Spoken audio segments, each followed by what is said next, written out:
भारत के खिलाफ आतंक की साजिश रचने वाली पाकिस्तान की खुफिया एजेंसी आईएसआई और अंडरवर्ल्ड डॉन दाऊद इब्राहिम को बहुत बड़ा झटका लगा है।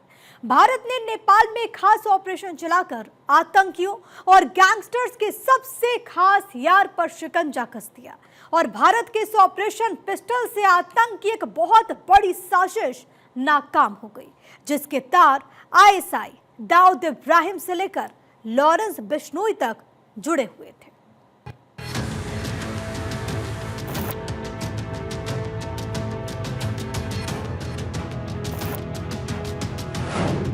भारत का ऑपरेशन पिस्टल, आईएसआई पर बड़ी स्ट्राइक।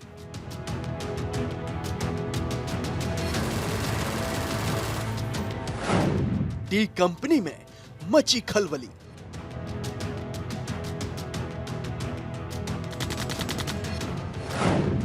नेपाल में ताबड़तोड़ कार्रवाई।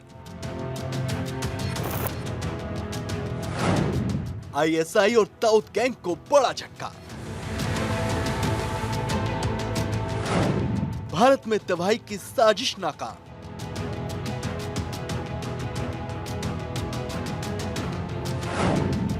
लॉरेंस बिश्नोई गैंग की कमर टूटी।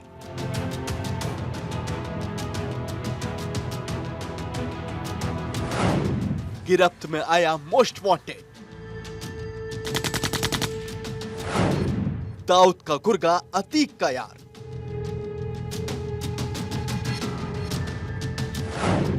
नेपाल में गिरफ्तार सलीम पिस्टल।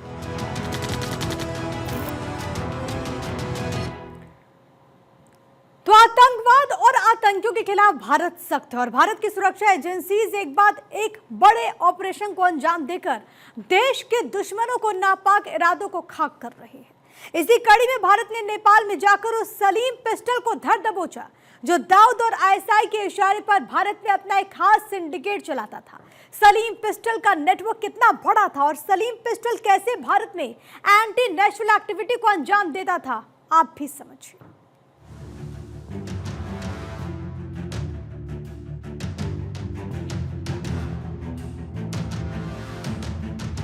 अवैध हथियारों का सबसे बड़ा सप्लायर,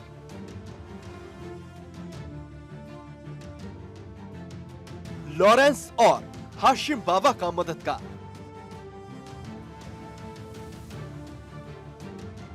अतीक अहमद से भी था खास रिश्ता।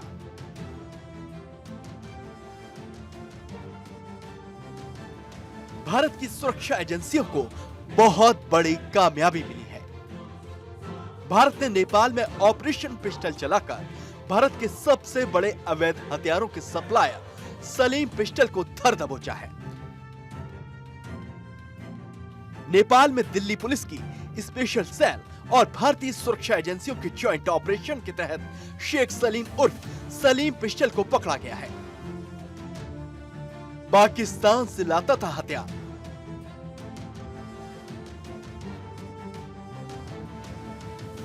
आईएसआई के इशारे पर रचता था साजिश। दाऊद की डी कंपनी का था पार्टनर।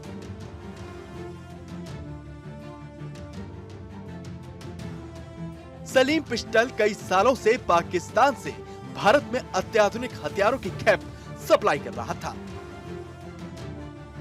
सुरक्षा एजेंसियों को इस बात के पुख्ता सबूत मिले हैं कि सलीम के संबंध पाकिस्तान की खुफिया एजेंसी आईएसआई से भी थे और वो दाऊद इब्राहिम की डी कंपनी से भी लगातार जुड़ा हुआ था।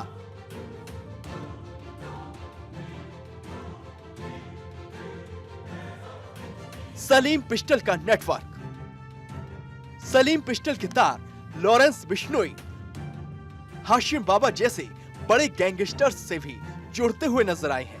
सलीम पिस्टल इन खूंखार गैंगस्टर्स को पाकिस्तान से आने वाले हथियारों को देता था। सिद्धू मूसेवाला हत्याकांड से कनेक्शन,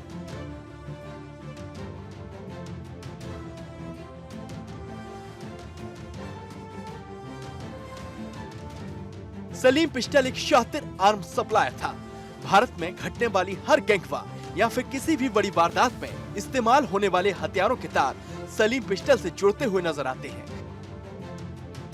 यहाँ तक कि सिद्धू मूसेवाला हत्याकांड से भी सलीम पिस्टल का कनेक्शन सामने आया है। बताया जा रहा है कि सिद्धू मूसेवाला हत्याकांड में शामिल एक शातिर अपराधी सलीम पिस्टल का ही गुर्गा था। वो सलीम पिस्टल को अपना गुरु मानता था। सलीम पहले भी हो चुका है गिरफ्तार। सलीम पिस्टल पहले भी कई बार सलाखों के पीछे जा चुका है, लेकिन वो अपने विदेशी कनेक्शन के जरिए कुछ सालों पहले भारत छोड़कर फरार होने में कामयाब रहा था। दरअसल सलीम को साल 2018 में दिल्ली पुलिस ने एक मामले में गिरफ्तार किया था, लेकिन बाद में वो विदेश भाग गया था। हाल ही में दिल्ली पुलिस को इनपुट मिला था कि सलीम नेपाल में छिपा हुआ है, जिसके बाद सुरक्षा एजेंसियों ने जाल बिछाकर नेपाल में सलीम पिस्टल को धर दबोचा। बाबा सिद्दीकी मर्डर केस में कनेक्शन। 2024 में जब मुंबई में बाबा सिद्दीकी की हत्या हुई थी, तो इस वारदात ने पूरी मुंबई की कानून व्यवस्था पर सवाल उठा दिए थे। उस वक्त भी सलीम पिस्टल का नाम सुर्खियों में था। बाबा सिद्दीकी हत्याकांड में सलीम के शामिल होने की खबरें सामने आई थी। सलीम दिल्ली के सीलमपुर इलाके का रहने वाला है। उसका पूरा नेटवर्क भारत और पाकिस्तान के बीच फैला हुआ है। सलीम पिस्टल की क्राइम हिस्ट्री बहुत बड़ी है। वो दिल्ली की गलियों से निकलकर पाकिस्तान की खुफिया एजेंसियों तक जा पहुंचा था। सलीम पिस्टल का पूरा नाम शेख सलीम है। उसका उपनाम सलीम पिस्टल है। वो दिल्ली का रहने वाला था। सलीम ने 8वीं तक पढ़ाई की थी। शुरुआत के दिनों में वो कार के ड्राइवर के तौर पर काम करता था। सलीम पिस्टल ने क्राइम की दुनिया में दस्तक वाहन चोरी की वारदात के जरिए दी थी। वो शुरुआत में वाहनों की चोरी करता था और फिर धीरे धीरे सलीम पिस्टल हथियारों का बड़ा सप्लायर बन गया। साल 2000 में सलीम ने पहली वाहन चोरी की वारदात को अंजाम दिया था। सलीम ने मुकेश गुप्ता उर्फ काका के साथ मिलकर वाहनों की चोरी की थी। 7 अप्रैल 2000 को चांदनी चौक से उसने एक वैन भी चुराई थी, जिसकी एफआईआर दर्ज की गई थी। 25 मई 2000 को उसे गिरफ्तार किया गया। साल 2011 में सलीम पिस्टल ने डकैती डाली थी। 7 अगस्त 2011 को जाफराबाद के एक घर में हथियारों के दम पर सलीम पिस्टल ने डकैती की वारदात को अंजाम दिया था। सलीम पिस्टल ने 20 लाख रुपए की डकैती डाली थी, जिसकी एफआईआर भी दर्ज हुई। 18 सितंबर 2013 को सलीम को गिरफ्तार किया गया। साल 2018 में भी दिल्ली पुलिस ने सलीम पिस्टल को गिरफ्तार किया था और वो सलाखों के पीछे पहुंचा था, लेकिन जेल से छूटने के बाद वो विदेश भाग गया था। सलीम के विदेश भागने के बाद से सुरक्षा एजेंसियां सलीम की लगातार तलाश कर रही थी और हाल ही में जब सलीम के नेपाल में छिपे होने की सूचना मिली, तो उसके बाद सुरक्षा एजेंसियां सक्रिय हो गई थी। सलीम पिस्टल का नेटवर्क भारत के कई राज्यों में फैला था। सलीम पाकिस्तान से हथियार खरीदता था और उन हथियारों को नेपाल के रास्ते भारत लाता था। वो भारत में पिस्टल, कार्बाइन, AK-47 जैसे हाईटेक हथियारों की सप्लाई करता था। सलीम पिस्टल की गिरफ्तारी को सुरक्षा एजेंसियां बड़ी कामयाबी मान रही हैं, क्योंकि ऐसी उम्मीद जताई जा रही है कि सलीम की गिरफ्तारी के बाद भारत में चल रहे अवैध हथियारों के नेटवर्क का पूरा नेक्सस बेनकाब हो जाएगा। साथ ही उन गैंगस्टर्स के भी राज खुलेंगे जो सलीम पिस्टल से हथियार खरीदते थे। सुरक्षा एजेंसियों की कोशिश है कि ये पता लगाया जा सके कि सलीम पिस्टल कैसे ISI की साजिशों को भारत में अंजाम देता था और अवैध हथियारों के कारोबार के जरिए दाऊद इब्राहिम के धंधे को भारत में बढ़ा रहा था। Bureau report, Bharat.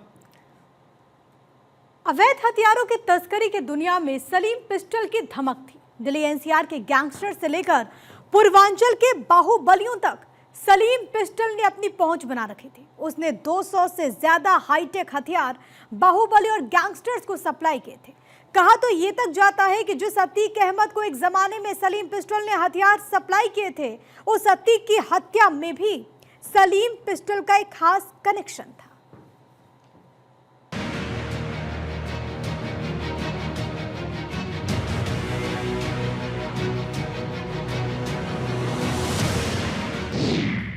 Salim pistol का बाहुबली कनेक्शन। भारत के सबसे बड़े अवैध हथियारों के सप्लायर सलीम पिस्टल को लेकर लगातार चौंकाने वाले खुलासे हो रहे हैं। सलीम पिस्टल सिर्फ दिल्ली एनसीआर के गैंगस्टर्स को हथियार सप्लाई नहीं करता था, बल्कि सलीम का कनेक्शन यूपी के बाहुबलियों से भी था। पूर्वांचल में सलीम पिस्टल की पैठ। यूपी के पूर्वांचल में जब एक जमाने में बाहुबलियों का आतंक था, तब उस वक्त सलीम पिस्टल का नाम भी पूर्वांचल में गूंजता था। दरअसल सूत्रों के मुताबिक पूर्वांचल के बाहुबलियों में भी सलीम पिस्टल की पहुंच थी। इनको सलीम पिस्टल 200 से ज्यादा अवैध हथियार सप्लाई कर चुका था, जिसमें अतीक अहमद तक का भी नाम है। अतीक अहमद को भी सलीम पिस्टल ने हथियार सप्लाई किए थे, ऐसी भी खबरें हैं। अतीक की हत्या से कनेक्शन। सलीम पिस्टल से जुड़ा एक फैक्ट ये भी बताया जाता है कि जो सलीम पिस्टल अतीक को एक जमाने में हथियार देता था, उस सलीम का कनेक्शन अतीक की हत्या से भी निकला। दरअसल जिस तुर्की मेड जिगाना पिस्टल से अतीक की हत्या हुई थी, उस जिगाना पिस्टल को भारत में सबसे पहले अवैध तौर से लाने वाला कोई और नहीं बल्कि सलीम पिस्टल ही था।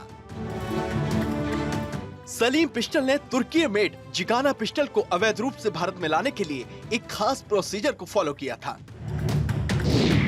सूत्रों का दावा है कि पाकिस्तान से जिगाना पिस्टल की खेप नेपाल पहुंचाई जाती थी, वहां से उसे भारत लाया जाता था। इस पिस्टल के हर पुर्जे को पहले नेपाल में अलग किया जाता था, फिर उन पुर्जों को अलग अलग भारत लाया जाता था, फिर इन्हें भारत लाकर असेंबल किया जाता था। भारत में अवैध हथियारों को सप्लाई करके गैंगस्टर्स और बाहुबलियों की मदद करके पाकिस्तान की साजिशों को अंजाम देने वाला सलीम पिस्टल सुरक्षा एजेंसियों की गिरफ्त में है और सलीम पिस्टल से पूछताछ की जा रही है। Bureau report, Bharat 24।